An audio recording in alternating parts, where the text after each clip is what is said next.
इतनी तपस्या करी कि वरदान मिल गया, और वरदान में भी विमान मिल गया, और इतनी क्षमता उसे प्राप्त हो गई कि सीधा कैलाश भवन तक पहुंच गया। मतलब कटोरा भर के खीर पिए उस आदमी ने, लेकिन वहां जाकर के उसको लसन की डकार आ गई। अब बात समझ में आई आप लोगों को? हम तो केवल भगवान की कथा में ही आए हैं। ये आदमी तो ऐसा हुआ जो भगवान के धाम में शरीर चला गया, और वहां जाके कहने लगा, बस देख लिया तुमको, दोनों जने साथ में बैठे हो, तुमसे तुम्हारा घर नहीं छूटा, भोग नहीं छूटा, यहाँ के यहीं बैठे हो। पार्वती जी समझ गई इसको, इसकी तपस्या भी नहीं बची है, तपस्या का भी अहंकार बन चुका है, अब ये अक्षम्य है, अब ये माफ नहीं होगा।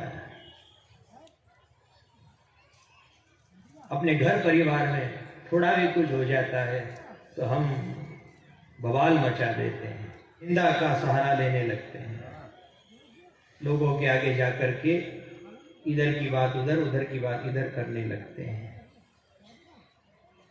भरी सभा में दक्ष प्रजापति, मतलब भगवान शंकर जी के ससुर, उन्होंने अपने जमाई राजा भगवान शंकर का अपमान कर दिया था। सभा में बड़ा विवाद हुआ था, पर भगवान शंकर ने घर आकर के ये बात अपनी धर्म पत्नी पार्वती को नहीं बताई, मौन रहे। और एक ज्ञानी का, एक भक्त का यही लक्षण होना चाहिए, जो बुरी बात को दबा दे, जो बुरी बात को पचा जाए, वही भगत है। खाली रुद्राक्ष की माला पहन ले, बड़ा भारी टीला लगा ले, नहीं इधर का उधर चुगली फांकता फिरे, वो भगत नहीं। और सुन लो पीछे तक, जो गहराई में जीता है वही भगवान का भक्त हो सकता है, टुच्चा आदमी कभी भक्ति नहीं कर सकता है। जहां ससुर में और जमाई में इतनी बड़ी खटपट हो गई, घर आकर के भगवान शंकर चाहते तो कह सकते थे, यदि तो भाइयों क्या आप घर आकर के अपनी धर्मपत्नी को ये बात नहीं बताओगे? क्या बताओगे कि नहीं? आते ही बता दोगे, जूता बाद में निकालोगे, पहला बताओगे कि तारा बाप ने मारे हंसी की। और भगवान शंकर मौन रहे, आए और उन्होंने आते ही आचमन किया, और आचमन करके समाधि लगा करके बैठ गए। ये भक्त का लक्षण।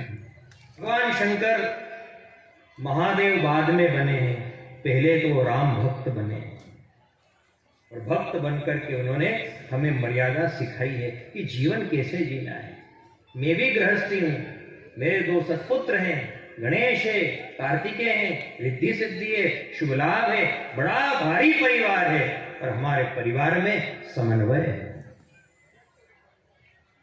भगवान शंकर कहते हैं मेरा वाहन नंदीगण है और मेरी अर्धांगिनी का वाहन शेर है। दोनों गाड़ियां पास में खड़ी रहती है, और मजाल कि शेर नंदीगढ़ के ऊपर झपट्टा मार दे, नहीं।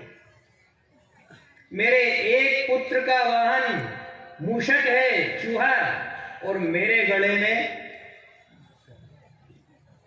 एक ही दोनों की दुश्मनी बोलते जाओ, पर मजाल कि भुजंग उस चूहे को पकड़ ले, गढ़ ले ले, साथ में रहते हैं पर एक दूसरे का शिकार नहीं करते हैं।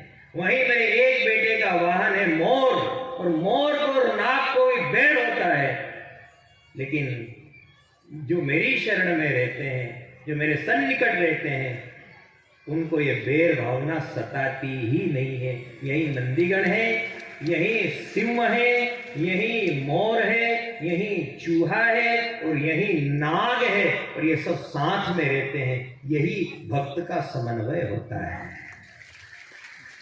और इसी को सतोगुण कहते हैं। और इसी सतोगुण से ही भगवान श्री कृष्ण ने द्वारिकापुरी का निर्माण किया था। कथा में छपा कुछ है और छिपा कुछ है, और हम कथाओं में छपा हुआ नहीं सुनाते हैं, हम कथाओं में छिपा हुआ सुनाते हैं। ये वास्तविक सत्य क्या है? अब तक हमने ये सुना कि पूरी द्वारिका सोने की बनी हुई थी। तो शंका भी होती है, इतना सोना कहां से लाए होंगे, कहां कहां लगाया होगा, क्या दीवारें भी सोने की होगी, क्या दरवाजे भी सोने के होंगे, क्या छत भी सोने की होगी। देखो एक बात समझ लो, जिसके घर में सतोगुण है, जहां एक छत के नीचे 3 पीढ़ी एक साथ रहती है, उनका घर भी सोने का ही है। और उसी को कहा जाता है सोना को सूरज उगियो। जहां सतोगुण है वहां सोना ही है, जहां सुमति तहां, सीधी सी बात है। भगवान शंकर ने घर आकर के निंदा नहीं की। जब निंदा रस छूट जाए